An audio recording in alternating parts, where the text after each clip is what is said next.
रही थी। आर्थिक संकट लगातार बढ़ रहे थे। धीरेंद्र का धैर्य एक दिन जवाब दे गया।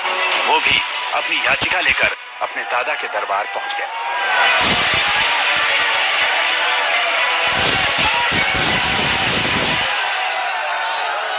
हमारे पिताजी कुछ करते नहीं थे। भूख की स्थिति में दादा गुरुजी का फक्कड़पन था। वो परिवार से नाता तोड़ा, मतलब तोड़ा। तो उन्हें मतलब नहीं आप जी रहे कि मर रहे। उनके पास तो अगर याचक अर्जी करता बन के जाओगे तो वो अर्जी उठा के बालाजी के पास रख देंगे। ये नहीं कि ये हमारा सगा नाती है, ये हमारा सगा पुत्र, तो इस पे ज्यादा कृपा हो जाए। हम भी गए सबकी भांति। हमने भी अपनी विपदा कही कि 3 दिन हो गए हैं, कुछ खाने तक को नहीं है घर में। रहने का 16x12 का कच्चा मकान, वो भी बरसात में घाट के पलंग के नीचे सोना पड़ता है, बारिश की बूंदें गिरती हैं। कब तक ऐसी जिंदगी जिएंगे? कुछ नहीं तो ऐसा कुछ कह दो, कर दो, भोजन ही चलने लगे। जिंदगी में कुछ नहीं तो पिताजी कुछ करने लगे, ऐसा कुछ कर दो। गुरु ने बस बाहें पकड़ी। अवस्था 10-11 वर्ष की थी। बाहें पकड़ करके बोले तू मुझसे मत जुड़। सीधा बागेश्वर बालाजी से जोड़ दिया। 2010 में दादा का निधन हो गया तो अचानक बाल धीरेंद्र की दुनिया ही उजड़ गई। लेकिन गुरु तब तक अपना काम कर चुका था। सन्यासी बाबा ने लीला की। स्वप्न में आभास होने लगा। फिर कोई व्यक्ति आता था दिन में, या हम कहीं सत्यनारायण की कथा वांचने जाते थे, जैसे आप आए, शरद जी आए, या कोई व्यक्ति आया, तो हमें लगता था कि वो जब परिचित नहीं थे तो आते ही अपना ये नाम बताएगा।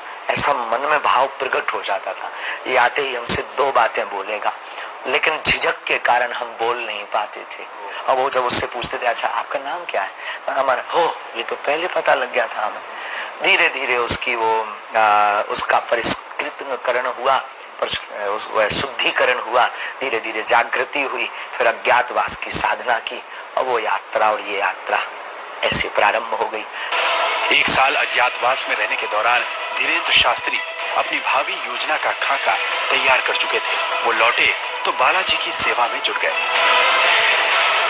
9-10 साल की अवस्था से ही हमने बालाजी की सेवा की। जब बच्चे खेलना सीखते थे तब से हमने हनुमान चालीसा का पाठ, और गुरु ने जो विधान बताया वो मीडिया पर बताने का विषय नहीं है, वो अनुभव का विषय है। कभी आप आइएगा तो उसको हम आपको बताएंगे कि हमने क्या क्या अपने जीवन में मुश्किलों को सहा, कितना हनुमान चालीसा का पाठ किया, रातों भर हनुमान जी के चरणों में बैठकर रोए हैं, रातों भर हवन किया है।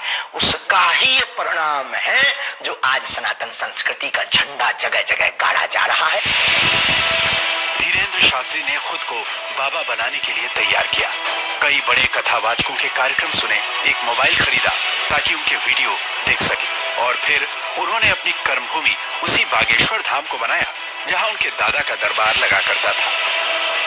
धीरेंद्र शास्त्री ने दादा के अंदाज में ही दरबार लगाना शुरू किया, पर्ची निकालना शुरू किया।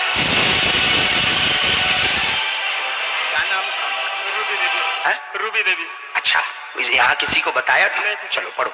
पत्नी का राज जानने आए हैं, मृत्यु का कारण जानने आए। रूबी उर्फ गुड्डी उनका नाम था। उनकी मृत्यु तंत्र कारण से हुई है, उसमें कोई संदेह नहीं है। माइक से बोलिए, यही पर्चा बोल रहा? यही पूछने आए। शरीर नीला पड़ गया था इनका? बस बस बस रोइए मत। शरीर नीला पड़ गया था। आस्था, धर्म, चमत्कार और भावनाओं के कॉकटेल ने धीरेंद्र शास्त्री का दरबार जमा दिया।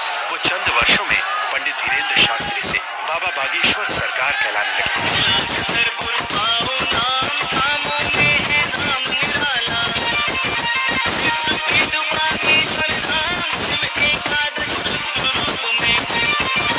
हमें बहुत चाहत तू, वो आज भी चाहत, आज दौड़ के पाँव पर हमारे, अभी भी आए तो पर के पाँव पर है हमारे।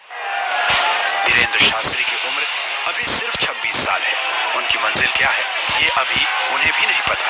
हाँ, जिंदगी अपने खेल खूब दिखाती है, इसका एहसास उन्हें जरूर है। जीवन के खेल सबकी समझ नहीं आ सकता। कब क्या करते हैं, गुरु कब